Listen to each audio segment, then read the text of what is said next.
Elvi Acosta ready to face 3, 4, and 5 in a revamped Red Sox lineup in the late innings of a spring training opener.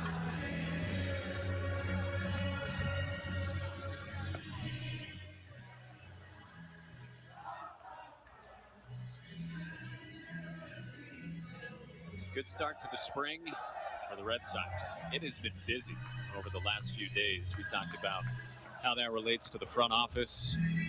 A lot of it, Chaim Bloom has said, is you're trying to refamiliarize yourself with a lot of guys you couldn't talk to during the lockout and just getting back in touch with your own players, in addition to the work that's done looking outside the organization. Yeah, definitely a unique offseason in many different ways. I mean, I think that's the hard part for the players. And during these times, the 90 days that you can't communicate with anybody about an injury or about little things that you want to get resolved before you get to spring training. And I mean, it's kind of with the Chris Sale thing. He had to go somewhere else and try to talk to somebody about it, the problem that he was facing. And I think there, the other one too was I'm trying to think of the injury that Fernando Tatis. Yep, that injury where he had the injury a couple months ago, and they could have maybe taken the route of going surgery earlier, and he might have been ready about a month in. Christian Koss trickles one up along first, and Terry couldn't haul it in. So Koss reaches safely. Wow.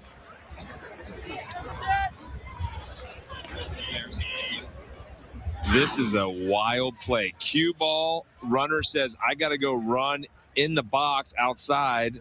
Fires a missile at Terry. Terry bumps, sets, and then finally catches it.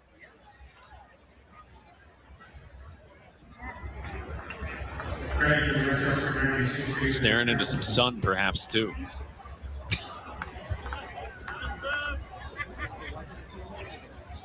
Brings up David Hamilton. Yeah, the runner aboard, and he takes ball one. Did not go.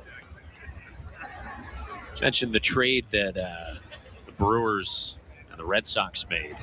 Alex Binelas is the other prospect who came over from Milwaukee. And he is a power-hitting, sweet-swinging, left-handed corner infielder as well in that Renfroe-Bradley deal.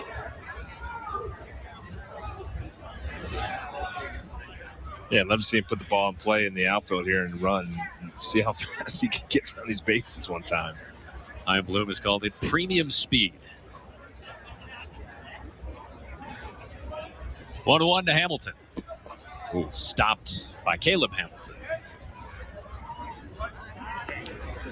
A great stop right there. Keep the runner out of scoring position.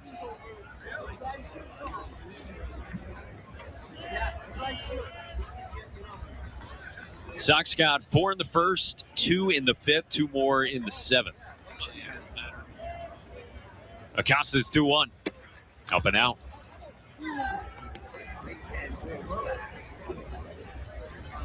It's a Sox lineup that started with Jarren Duran at the top, then Dahlbeck. The headliners of Red Sox players we saw at the major league level last season.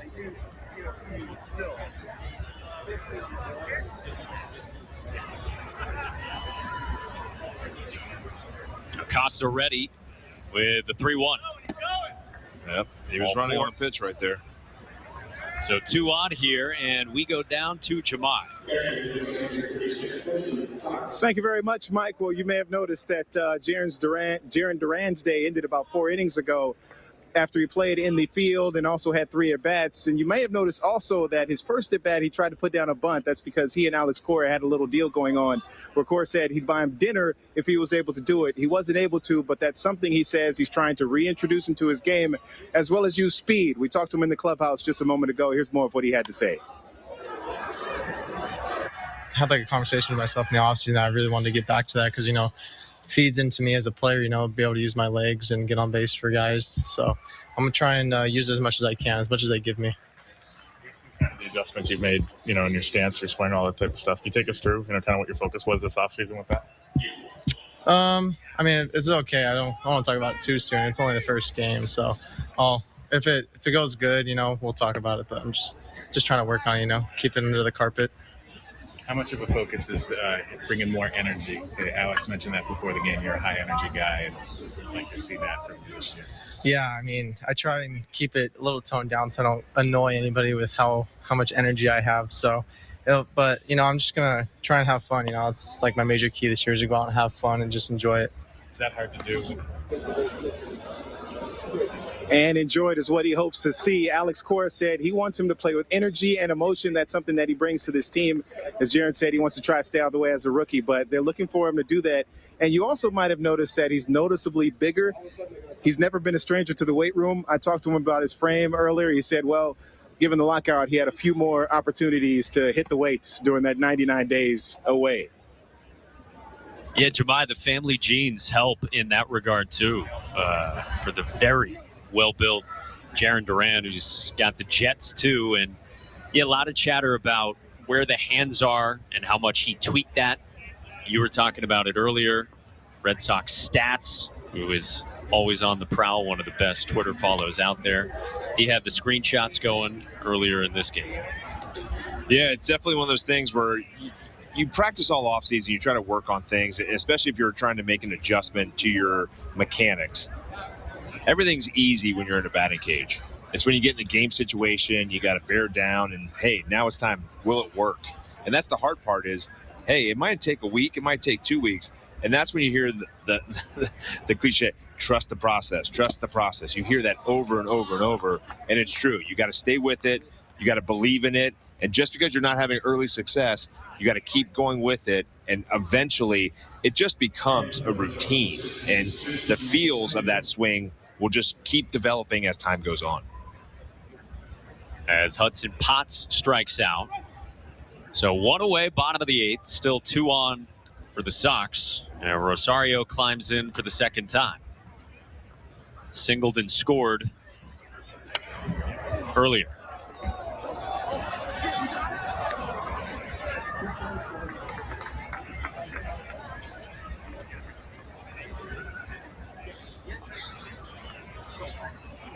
Yeah, for Duran, of course, his big league debut came right in the middle of July, coming out of the break. Didn't play in a regular season game after September 1st. Was on the roster for that wild card game, of course, because of the speed that we saw on display last season.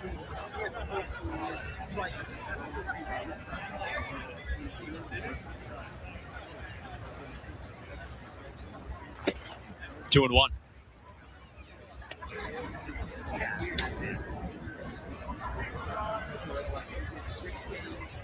Rosario's got a little Raffy in him. He's got a little stance and a setup like Raff. A little lean back, rested on the shoulder. Got a little bit going here. Let's see if we can do some Raff. Ooh. The swing path and the look, it looks very similar. A little bit different of a setup, but man, when he swings it, it looks just like Raffy.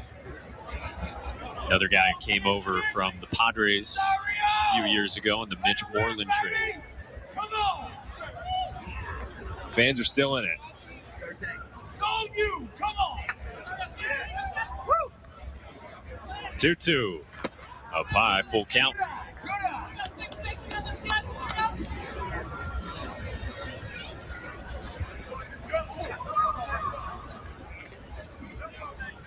Devers, of course, a Silver Slugger winner last year. Ian Xander, both with Silver Sluggers to their name on that vaunted left side of the infield.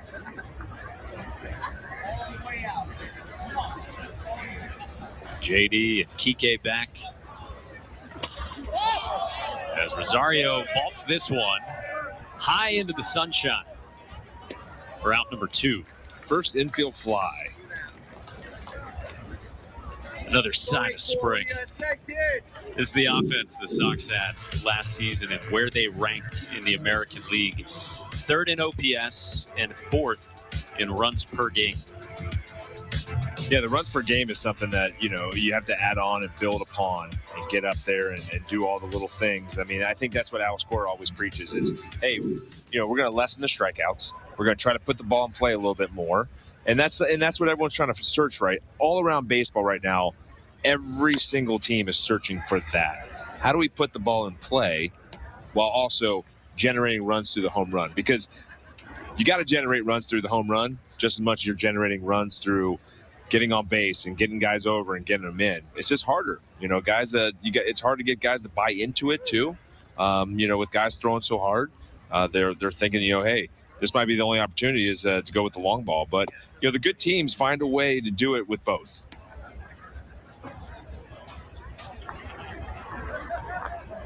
See if there's another bat added as well to the Red Sox mix. Maybe you would project perhaps a corner outfielder, perhaps a right-hand hitter of that variety. We'll see. Yeah, I'm definitely predicting there's another bat coming. Mm-hmm. You think so? I definitely think there's going to be a bat that's going to come. I don't know if it's going to be the infield, it's going to be the outfield. Guys are going to have to change positions. But hopefully, there's another bat that comes and, another arm that comes. You have the versatility of Kike Hernandez being able to play center, second. Verdugo profiles in left. Perhaps he could slot over in right at times as well. Yeah, it's definitely, a guy like Verdugo who came up, if I'm not mistaken, as a center fielder. I mean, I remember watching him I remember seeing him for the first time in Arizona in spring training, and I was like, man, this kid, he's confident, plays the game hard. Like, just watching him, I'm like, this kid's going to be pretty good. And, his versatility might help more because if you do go get a bat that's not a great defender, well, Fenway's perfect for a non-defender in left field. Speaking of one that's on the mic right now that played it a couple times, they just throw you out there and they say, hey, hit more than you defend. But I think that's one of the moves that you could have is you could put a guy, and even a Bobby Dalbec you could put out there.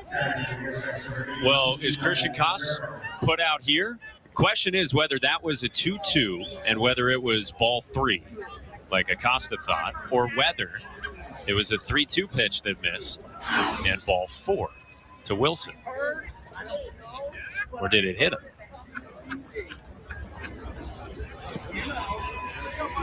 No, that ball didn't hit him at all. I don't think so. You saw. Gosh, this is great. The base runner at second, Koss, he thought it was ball 3. He just sold the umpires on a ball 4? On a ball 4. Hey, umpires are in spring training too. We can't get too much on them right now. So that loads them up. Are we allowed to wear crypto on our shirts like the umpires? Sponsorship? If we wear sponsorships? I don't think you and I are getting the same sponsorship deals. Oh, something tells me that. I was looking for a crypto deal. It's the in thing. Forget Staples Center. Well, when you play down in Mexico, you got them on your pants. Playing winter ball, down in Mexico winter ball, you got them on your pants. You got sponsors. It's coming. Just wait. In the air to left. Sit. Toward the line. Sliding bid. Oh, God. And that's a fair ball. Karam's off the sidewall in front of Derek Fisher. And the Red Sox add on. They played 3 to empty the bases here in the 8th inning. Yeah, this is a tough ball right here. To anyone that's ever played left field, he goes into the slide, just misses it. I mean, it's tough, too, with the shadow right there. Takes a little nap right here on the ground, gets up. Hey, it doesn't matter. That's 3 runs. And for all those viewers, there's no run rule in spring training. We're going to have to play this through. Job well done by Eli Marrero. Switch hitter, we've seen bat from both sides. And the lead is pushed to 10. And the grip on the cup gets a little bit tighter, Uke. It's looking good right now. I mean, still got to come out in the 9th. Got to throw strikes. Comes the 0-1 from Acosta. And that's in the right center field to bring in another. A dozen on the board for the Sox. Yeah, there's, unfortunately, with I guess if there is a tie and it's a 3-3 and 3 wins, 3 losses, and a tie, do they go to run scored, run differential? This could be huge with the run differential. Could be crucial. Yes. Got to keep adding on, boys. Great swing right there. Nice short. Shift this. Tyreek Reed has had himself a productive afternoon in a couple of trips to the plate for the Sox. That's actually an interesting thing to talk about. Next year, with the whole talk of shift, and if there's 2 guys on the one side of the infield, is that ball caught? Because right there, you shifted the second baseman behind second base. And I don't know the ruling if you have to be.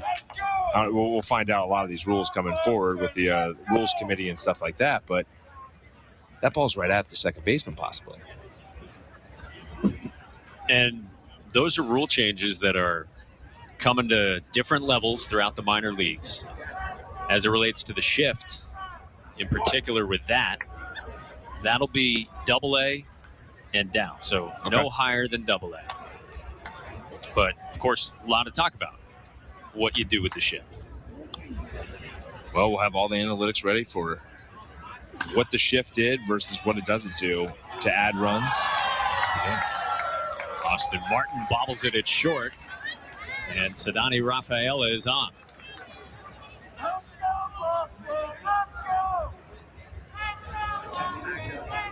What do you make of that with the shift?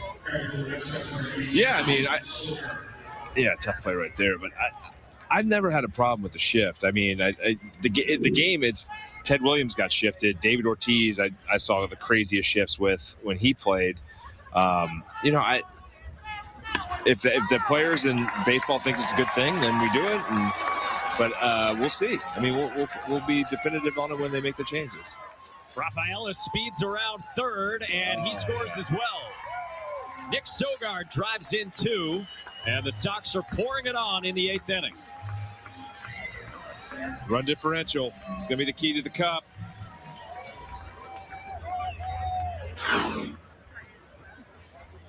Yeah, great job here, pulling the hands in, keeping the ball fair down the line, getting some ribbies. I just need to go out with one of the big league guys and get a steak dinner. Garlick, man, he's been having a heck of a time out there in right field. A lot of action today. He's been busy. It's gonna be sore tomorrow. Rocco Baldelli comes out, and he takes the ball from Melvi Acosta here in the 8th inning. It's the Red Sox 14 and the Twins 1 in Fort Myers.